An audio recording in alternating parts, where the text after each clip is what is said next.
হয়েছে, ছেড়ে দেওয়া হয়েছে স্বাধীনতা দিয়ে, যে সে ইচ্ছা করলে সঠিক পথে চলতে পারে, ইচ্ছা করলে সে বাঁকা পথ অবলম্বন করতে পারে। এই স্বাধীনতা দেওয়া হয়েছে কাকে? মানুষকে তার ব্যক্তিগতভাবে আমাকে অধিকার আল্লাহ দিয়েছেন, আমি ইচ্ছা করলে সালাত আদায় করবো, ইচ্ছা করলে নাও করতে পারি। এর জন্য আল্লাহর কাছে কৈফিয়ত দেওয়ার আগে আমাকে ব্যক্তিগতভাবে কৈফিয়ত দিতে হবে। এই অধিকার আল্লাহ আমাকে দিয়েছেন, কিন্তু আল্লাহ আমাকে এই অধিকার দেয় নাই যে তুমি সালাত ত্যাগ করবে, আরেকজন সালাত আদায় করতে ইচ্ছুক তাকে ত্যাগ করাবে। এই অধিকার আল্লাহ আমাকে দেয় নাই। যদি আমি নিজে সালাত ত্যাগ করি তাহলে সীমা লঙ্ঘনকারী হব না, আপনি হয়ে এত কিছুই হয়। কিন্তু আমি যদি সৈকতে দৈবিদ আব্দুল রহমান সালাত করতে যাচ্ছে বা যাচ্ছে, আমি তাকে যদি বাধা দিই, তাকে যদি সালাত আদায় থেকে বিরত রাখার চেষ্টা করি, তাহলে আমাকে বলা হবে তাগুত, আমি সীমা লঙ্ঘন করছি। আমার সীমা ছিল আমার ব্যক্তিগত পর্যায়ে পর্যন্ত আমি আল্লাহর নাফরমানিও করতে পারি, আল্লাহর কৃতজ্ঞতা স্বীকার করতে পারি, আনুগত্যও করতে পারি। আরেকজন আনুগত্যশীল ব্যক্তিকে আমি আল্লাহর আনুগত্য থেকে ফিরানোর অধিকার আল্লাহ আমাকে দেয় নাই। এই সীমা আল্লাহ নির্ধারণ করে দিয়েছেন, যদি এটা করে তাহলে তাকে বুঝতে হবে সে তাগুত। ফেরাউন, তুমি রবের দাবি করো, কোনো সমস্যা নাই, তুমি নিজেকে রব বলে মনে করো, বড় রব মনে করো, তাতেও কোনো সমস্যা নাই, কিন্তু তুমি তোমার জনগণকে, তোমার অধীনস্থ কাউকে তোমাকে রব বলে মানতে বাধ্য করতে পারো না, বা তোমাকে রব বলে ঘোষণা দেওয়ার জন্য প্রেসার ক্রিয়েট করার কোনো ব্যক্তির অধিকার তোমাকে দেওয়া হয় নাই। ফেরাউন নিজে শুধু রব ঘোষণা করেনি, তাকে রব মানার জন্য, মানুষকে বাধ্য করার জন্য সে সব রকমের জুলুম অত্যাচার চালিয়েছিল। তাই তো ফেরাউনের নাম হচ্ছে তাগুত। তার নাম কি? তাগুত। ইবলিস সবচেয়ে তাগুতের বড় তাগুত। ইবলিসের অধিকার ছিল, এখতিয়ার ছিল, সে আদমকে সেজদা করুক অথবা না করুক, সেজদা করে নাই, কোনো সমস্যা নেই। কিন্তু সে শপথ করলো, আল্লাহর কাছ থেকে সুযোগ চাইল এবং শপথ করে বলল যে আমি যেমন আদমকে সেজদা না করে জাহান্নামী অভিশপ্ত হয়েছি, আমি তোমার বান্দাদের এই আদম সন্তানকেও আমি কখনোই তোমার আনুগত্যশীল বান্দা হিসেবে আমি চলতে দিব না, তাকেও আমি এই আমার মতো আমি তোমার আনুগত্য, তোমার দাসত্ব আর গোলামি থেকে ফিরানোর জন্য আমি সব রকমের চেষ্টা করে যাব। তাই না? এই অঙ্গীকার তো করেছে। তার মানে সে নিজে আল্লাহর হুকুম পালন করে নাই, বনি আদমকে আল্লাহর হুকুম পালন করতে দিবে না এবং দেয় না, এবং এই চেষ্টায় সে সর্বসময় অতিক্রম করে, সব কিছু ব্যবহার করে। সুতরাং শয়তানের নাম, একটা নাম ইবলিসের নাম কি? তাগুত। তাহলে বোঝা গেল ফেরাউন তাগুত, ইবলিস তাগুত, এবং সেই সঙ্গে আরেকটি তাগুত আমাদের চিহ্নিত করতে হবে।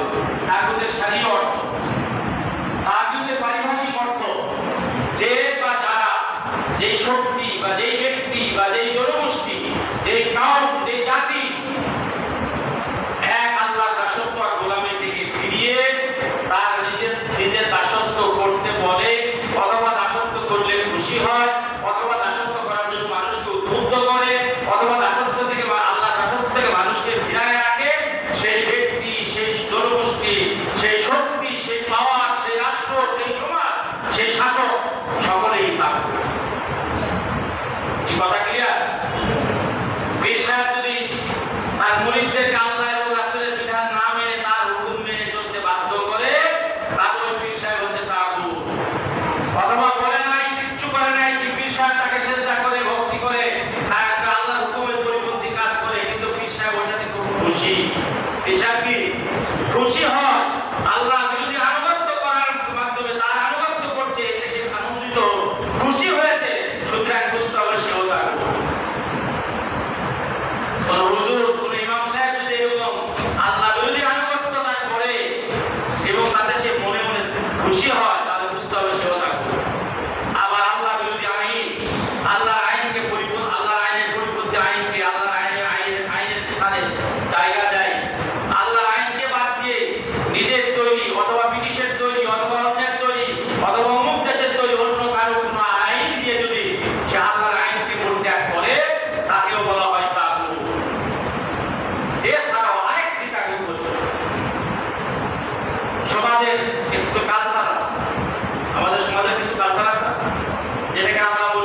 সুদূর পথভ্রষ্টতার মধ্যে নিমজ্জিত করবে।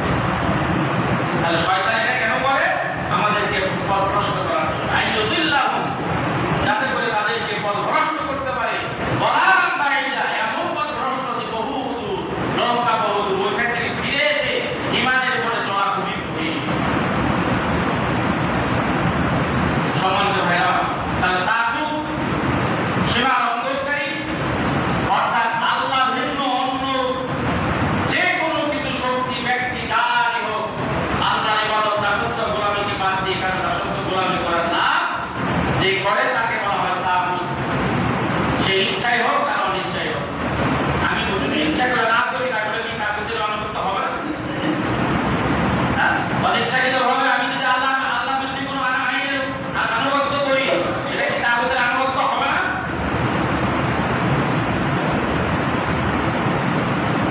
সুতরাং ইচ্ছাকৃত হোক আর অনিচ্ছাকৃত হোক, সর্বক্ষেত্রে আমাদের তাগুতের আনুগত্য, তাগুতের দাসত্ব গোলামী থেকে আমাদের দিকে আসে।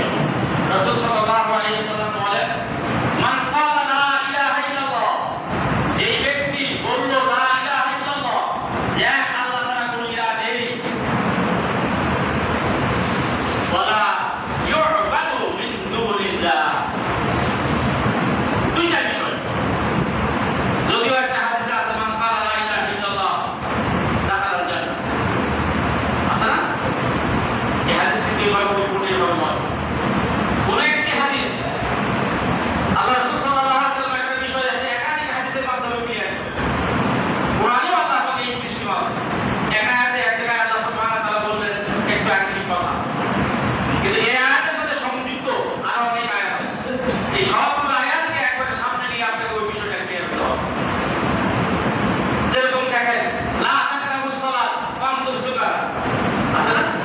তুমি না সালাতে নিকটবর্তী হয়ে না, কি অবস্থায়? নেশাগ্রস্ত অবস্থায়।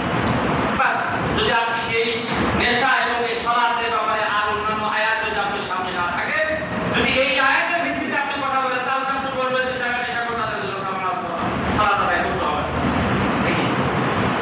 সুদের ক্ষেত্রেও এই একই রকম অবস্থা। সুতরাং কোন একটি বিষয়ে সকল আয়াতকে সামনে নিয়ে যতক্ষণ পর্যন্ত আপনি পর্যালোচনা না করবেন, সমন্বয় না করবেন, ততক্ষণ পর্যন্ত একটা বিষয়ের পরিপূর্ণ ধারণা ক্লিয়ার হয় না।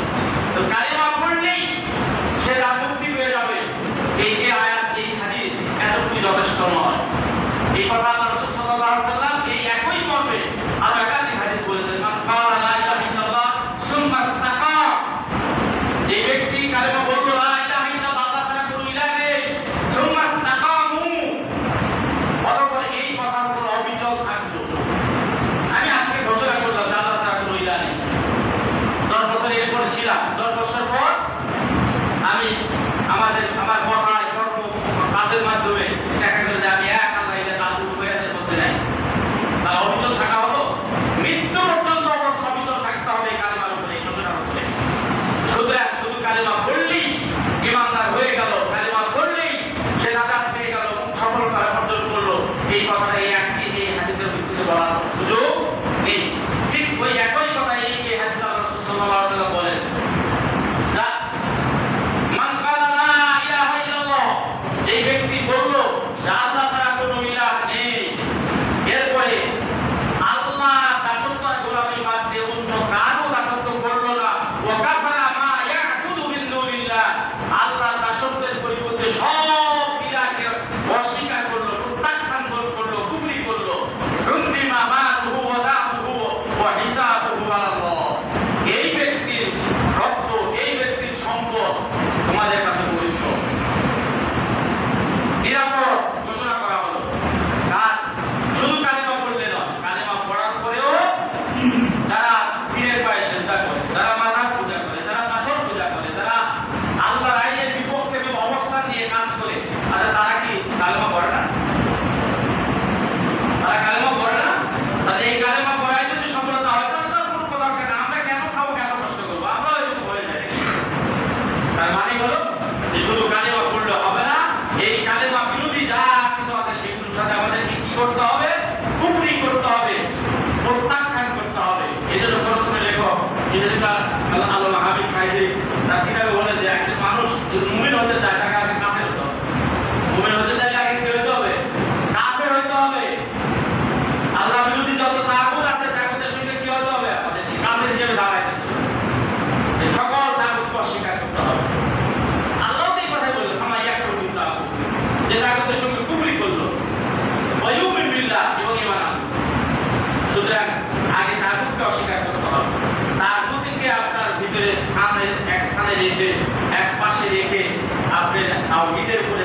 দিবেন, তাওহীদের বিশ্বাসের ঘোষণা দিবেন, এটা কি কোনোভাবেই সম্ভব?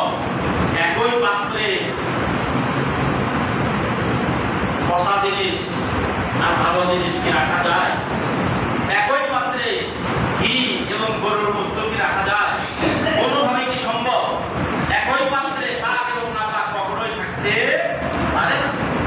এজন্য আগে তাগুতকে অস্বীকার করতে হবে, তাগুতকে বর্জন করতে হবে, তাগুত আগে শিখতে হবে, আগে আগাছা মুক্ত করতে হবে, তারপরে বীজ লাগাইতে হবে।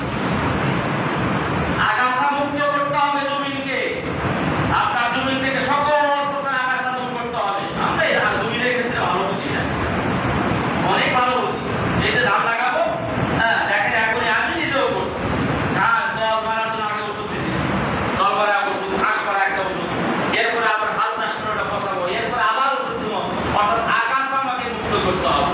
তো ঈমান আনার আগে আপনার ভিতরে এবং আপনার বিশ্বাসের মধ্যে যত আগাছা আছে, তাগুতের বিশ্বাস ধারণা আছে, এই তাগুতকে আগে আপনার ছেড়ে ফেলতে হবে। পুরোপুরি তাগুতকে অস্বীকার করতে কুফরি করতে হবে, ওয়ায়ুমিন বিল্লাহ, এরপরে ঈমান আনতে হবে। তাহলেই না মজবুত অবলম্বন ধারণ করা হলো এবং এরপরে মৃত্যু পর্যন্ত অবিচল থাকার চেষ্টা করে যেতে হবে। আল্লাহ আমাদের সকলকে বোঝার তৌফিক দান করুন। সম্মানিত ভাইরা, তাহলে তাগুতের ব্যাপারে আমরা স্পষ্টভাবে ধারণা লাভ করলাম এবং তাগুত কারা কারা, শয়তান তাগুত কেন তাও জানলাম, ফেরাউনকে তাগুত আল্লাহ বলেছেন কেন তাও জানলাম, এবং আল্লাহ বিরোধী আইন বিধান রাষ্ট্র, যারা যেই রাষ্ট্র, যেই রাষ্ট্রযন্ত্র, যেই বিচারপতি বা যেই বিচারালয় মানুষকে আল্লাহ বিরোধী আইনের দিকে আহ্বান করে ফয়সালা করে এবং যে ফয়সালা নিতে যায় তারা সবাই কি নিতে যায়, সে তাগুতের গোলাম, তাগুতের বান্দা, সে তাগুতের আনুগত্য করে ইবাদত করে, এবং যারা এটা চায় তারা তাগুত। এবং সেই সঙ্গে আমাদের সামাজিক যে রীতিনীতি কালচার, সেগুলোও তাগুত। এই কথা আল্লাহ রাসূল সাল্লাল্লাহু আলাইহি ওয়াসাল্লাম একটা হাদিসে বলেছেন, লা তাহলিফু, তোমরা শপথ করিও না, কসম করিও না, বিত্তাওয়াগীত, যত প্রকার তাগুত আছে কোন তাগুতের নামে শপথ করা যাবে না। শপথ একমাত্র করতে হয় কার নামে? আল্লাহর নামে। কসম খাইতে হয় একমাত্র কার নামে? আল্লাহর নামে। রাসূলের নামে কসম খাওয়া যায়? আল্লাহর ওলির নামে, ইসলামের নামে, আপনার বাবা-মার নামে, সন্তানের নামে, সন্তানের মাথায় হাত দিয়ে, এই যত আল্লাহ ছাড়া আর যত নামে কসম খাওয়া হোক না কেন, এই সকল কসম হচ্ছে কি? যে আল্লাহর নাম ছাড়া অন্য নামে কসম খায়, সে কি করলো? কুফরি করলো। এ থেকে তওবা না করলে, যদি সেটাকে বিশ্বাস করে সঠিক মনে করে, তাহলে সে পুরোপুরি কাফেরই হয়ে যাবে। লা তাহলিফু বিত্তাওয়াগীত, কোন প্রকার তাগুতের নামে তোমরা শপথ করিও না। ওয়ালা তাহলিফু বিল আবাইকুম, তোমাদের বাপ-দাদার নামেও শপথ করিও না। সকল প্রকার তাগুত থেকে, শপথ থেকে বাঁচতে হবে। তার মানে এটিও তাওহীদের অন্যতম গুরুত্বপূর্ণ একটি পাঠ। কিন্তু সমাজে কিন্তু আমাদের মধ্যে হয়তো নাই, অধিকাংশ মানুষের মধ্যে বিভিন্ন নামে শপথ করার প্রচলন, প্রথা এখনো পর্যন্ত বিদ্যমান। জেনে হোক আর বুঝে হোক, যেভাবেই হোক, তারা এরকম ভাবে বিভিন্ন ধরনের শপথ করে থাকে। আবার কত হুজুরও দেখে মাঝে মধ্যে কোরআনের শপথ করতে বলে। আচ্ছা, কোরআনের শপথ করা যাবে? হ্যাঁ,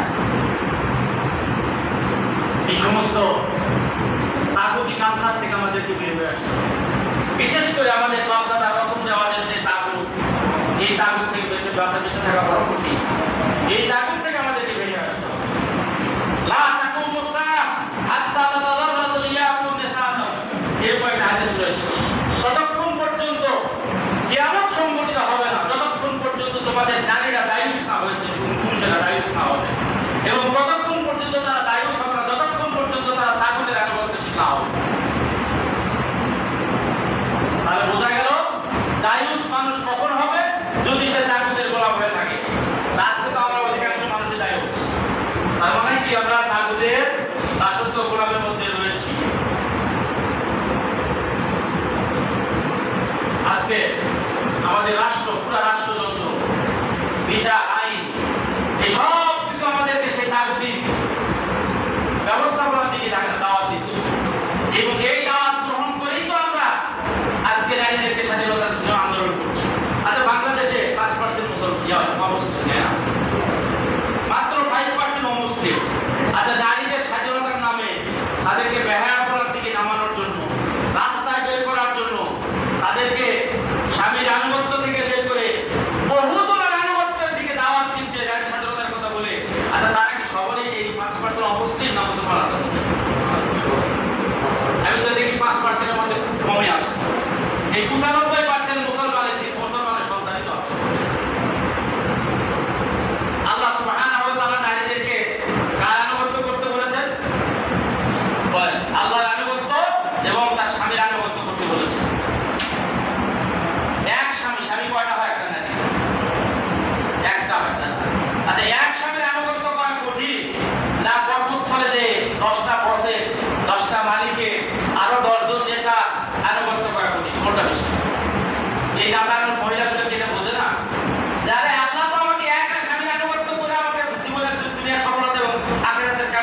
আল্লাহ।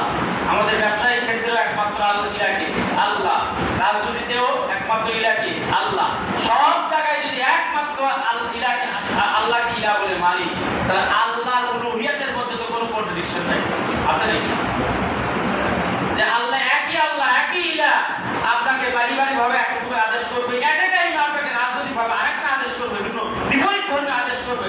আল্লাহ কি এমন ইলা? হ্যাঁ? কিন্তু যদি আল্লাহ ইলা একজন না হয়, আল্লাহ আপনাকে পারিবারিক মসজিদের ক্ষেত্রে আপনাকে আল্লাহ ইলা বলে মানছে, তাহলে মসজিদে এখন আপনাকে সালাত আদায়ের ব্যাপারে আপনি আল্লাহর উলুহিয়াতের অনুযায়ী তাকে আসল গোলামি করছেন। যদি এট এ টাইমে নামাজ থেকে বের হয়ে যদি আপনার আরেকজন ইলা হয়, তাহলে আপনি নামাজ থেকে বের হয়ে দেখবেন আল্লাহর উলুহিয়াত ইলা হিসেবে আনতে পারবেন। তাহলে আরেকজন ইলা বিপরীত, সম্পূর্ণ বিপরীত। সুতরাং এইটা তো মানুষের বিবেককে আল্লাহ খুশি করেছে। তুমি বলো যে এক আল্লাহ ভালো না বহু ইলা ভালো? এক আল্লাহ দাসত্ব করা সহজ না বহু ইলা দাসত্ব করা সহজ? কি বলবো? কেউ কোনো সামান্যতম জ্ঞান যাদের আছে সেও বলবে যে ভালো দরকার নাই, একদমই ভালো। মালিক একটা হলেই ভালো। যদি গৃহস্থ অনেকগুলা হয়, অনেকগুলো গৃহস্থের কাজ করা সহজ নয়। এটার নামই তাওহীদ। এইটাই নির্ভেজাল তাওহীদ, যা আপনার জীবনের সব ক্ষেত্রে একমাত্র আল্লাহ কি বলে মানতে হবে। বিচারের ক্ষেত্রে, রাজনীতিতে, সমাজনীতিতে, মসজিদে, পারিবারিক ক্ষেত্রে, ব্যবসা বাণিজ্যে, সকল জায়গায় একমাত্র আল্লাহ কি বলে মানতে হবে এবং সেই এক আল্লাহ ইলা দাসত্ব আর গোলামি করতে হবে এবং এই করে অবচিত আল্লাহ আমাদেরকে বোঝার তৌফিক দান করুন। সম্মানিত ভাইরা, বর্তমান সময় কি আমাদের সমাজে, আমাদের রাষ্ট্রে সব জায়গায় এক আল্লাহ উলুহিয়াত প্রতিষ্ঠিত আছে? হ্যাঁ, আছে নাকি? তাহলে এই রাষ্ট্র ব্যবস্থা, এই বিধান, এই নিয়ম, এই সংস্কৃতি চালু রেখে সব জায়গায় কি এক আল্লাহর দাসত্ব গোলামি করা সম্ভব? কি সম্ভব নাকি? ইচ্ছা থাকলে কি পারবেন? ইচ্ছা থাকলেও সম্ভব নয়।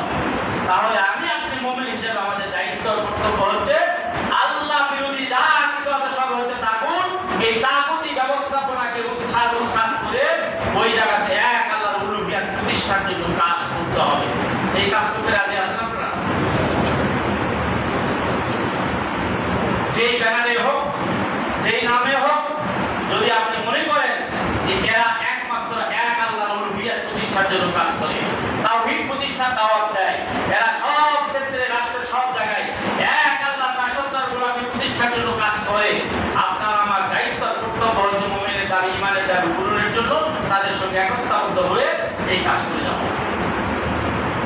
আমি বলি না নির্ধারিত কোনো দলের কথা, আমি আপনাদেরকে বলবো না কোনো নির্ধারিত কোনো নাম দিয়ে করতে, কারণ যদি একটা বলি, যদি দেখি যে সে এক আল্লাহর দাসত্বের গোলামির দাওয়াত দিচ্ছে না বা অন্য কিছু আছে উদ্দেশ্য বুঝতে পারি, তাহলে আমার আপনার ঈমানের দাবি হচ্ছে তাৎক্ষণিক সেটাকে পরিহার করে নির্ভেজাল তাওহীদে যারা কাজ করে তাদের সঙ্গে কাজ করা।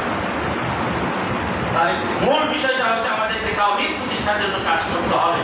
সকল নবী রাসূলদেরকে আল্লাহ সুবহানাহু ওয়া তাআলা এই তাওহীদ প্রতিষ্ঠার জন্য দুনিয়াতে পাঠিয়েছেন। কি প্রতিষ্ঠার জন্য? তাওহীদ প্রতিষ্ঠার জন্য। এবং তাওহীদের বিপরীত যা কিছু আছে, এই তাগুতি ব্যবস্থাপনাকে উৎখাত করে সর্বক্ষেত্রে তাওহীদ প্রতিষ্ঠা করার জন্য আল্লাহ সুবহানাহু ওয়া তাআলা সকল নবী রাসূলদেরকে পাঠিয়েছেন কিতাব দিয়ে, আসমানি কিতাব দিয়ে। সেই আসমানি কিতাব আমাদের কাছে আছে। রাসূলের অবর্তমানে রাসূলের উম্মতদের এই দায়িত্ব কিয়ামত পর্যন্ত অব্যাহত চলবে থাকবে। যারা বলবে আমরা রাসূলের দাবিদার, রাসূলের উম্মত, রাসূলকে মানি বা রাসূলকে বিশ্বাস করি, তাদের উদ্দেশ্য হয়তো হবে রাসূলের উদ্দেশ্য বুঝছেন। উদ্দেশ্যের ব্যাপারে কোনো প্রকার পার্থক্য চলে না। ঈমানের ব্যাপারে রাসূলের ঈমান আর সাধারণ উম্মতের ঈমানের মধ্যে কোনো পার্থক্য চলে না। সাহাবীর ঈমান এবং আমাদের ঈমানের মধ্যে কোনো পার্থক্য চলে না। আমলের পার্থক্য, মানের পার্থক্য, ক্ষমতার মর্যাদার পার্থক্য, অনেক পার্থক্য থাকতে পারে এবং পার্থক্য আছে, কিন্তু ঈমানের বিষয়, ঈমানের ক্ষেত্রে আর কোনো পার্থক্য চলে না। এজন্য আল্লাহ পাক কোরআনে বলেন আমিনু বিমা কামা আমানান নাস। ওই সাহাবীরা যেভাবে ঈমান এনেছে, যেভাবে যে বিষয়ের প্রতি ঈমান পোষণ করেছে, তোমরা ঠিক ওইভাবে ওই বিষয়ে ঈমান আনো। ঈমানের মধ্যে কোনো পার্থক্য। তাহলে ঈমানের ক্ষেত্রে আমাদেরকে রাসূলের সময় রাসূল সাল্লাল্লাহু আলাইহি ওয়াসাল্লাম যে ঈমান পোষণ করেছেন, আমাদেরকেও সেই একই ঈমান পোষণ করতে হবে।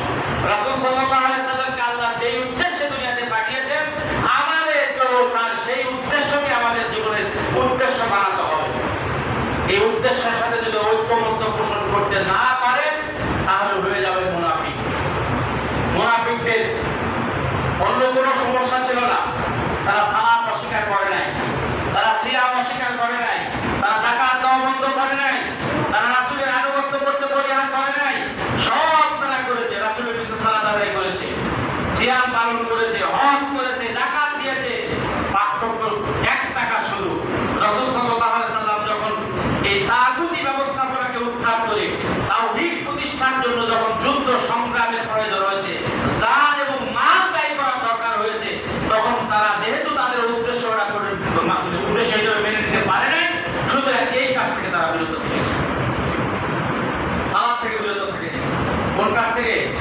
যখন তাবুকের যুদ্ধ আল্লাহ রাসূল ডাক দিয়েছেন, যার যা আছে সামর্থ্য নিয়ে আসো এবং সকলকে যুদ্ধের বাজারে যেতে হবে, কোনো ছাড় নেই। একমাত্র নারী, একমাত্র রোগ যারা প্রতিবন্ধী এবং যারা অসুস্থ, তারা ছাড়া কেউ ঘরে থাকতে পারবে না, সকলকে পর্যন্ত দিতে হবে এবং যার কাছে যা সামর্থ্য আছে সামর্থ্য অনুযায়ী দিতে হবে। এটা ছিল তাবুক যুদ্ধের ঘোষণা, কোরআন দ্বারা প্রমাণিত। সকল মুসলমান সাধ্য মতো সবাই দিল এবং সবাই যুদ্ধে গেল। গেল না কয়েকজন, তার মধ্যে ইমানদার কয়েকজন ছিল, জামালাবো করতে করতে গায়ে নেই কয়েকজন। কি জানেন না? বিশেষ করে 3 জনের নাম কোরআনে আসছে। আর যায় না কারা?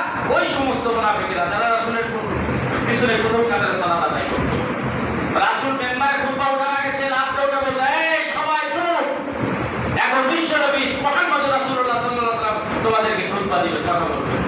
মানে চাটুকার বলতে তেল মারা তাকে বলে, এই তেল মারার কাছে এই চাটুকারিতা করবো আব্দুল্লাহ ইবনে উবাই।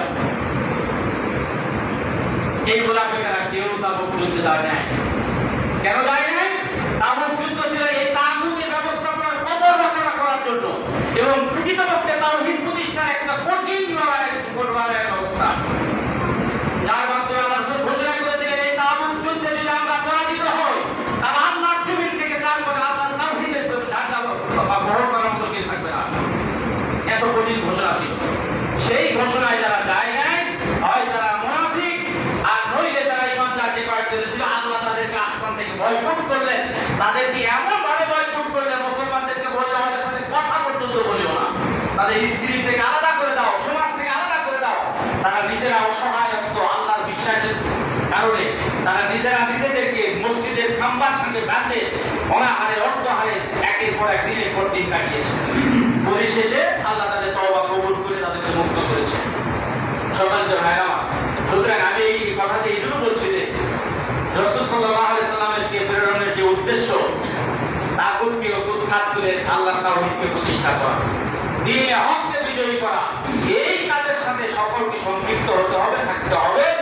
এর বিপরীতে যদি আমরা অবস্থান নেই, তাহলে হয় আমাদেরকে তওবা করে অনুতপ্ত হতে, তওবা করে ফিরে আসতে হবে, আর নতুবা মনে রাখতে হবে যে আপনার নাম মুনাফিকদের খাতার দিলে রূপায় খাতার মধ্যে চলে আসে। আল্লাহ আমাদের এই মুনাফিকি থেকে বেঁচে থাকার তৌফিক দান করুন এবং রাসূল সাল্লাল্লাহু আলাইহি ওয়াসাল্লামের প্রেরণের যে উদ্দেশ্য, দ্বীনে হককে বিজয়ী করার জন্য আমাদের সকলকে কাজ করার তৌফিক দান করুন এবং সেই সঙ্গে সকল প্রকার তাগুতকে অস্বীকার করে তাগুতের আনুগত্য থেকে নিজেদেরকে মুক্ত রেখে আমাদের জীবন যাপন করার তৌফিক দান করুন। আমিন। ওয়া আলহামদুলিল্লাহি রাব্বিল আলামিন। বারাকাল্লাহু লানা ওয়া লাকুম ফিল কুরআনিল আযীম ওয়া নাফা'না ওয়া ইয়্যাকুম বিল আয়াতি ওয়া যিকরিল হাকীম। ইন্নাহু তাআলা জাওয়াদুন কারীমুন মালিকুন বারুর রাউফুর রাহিম।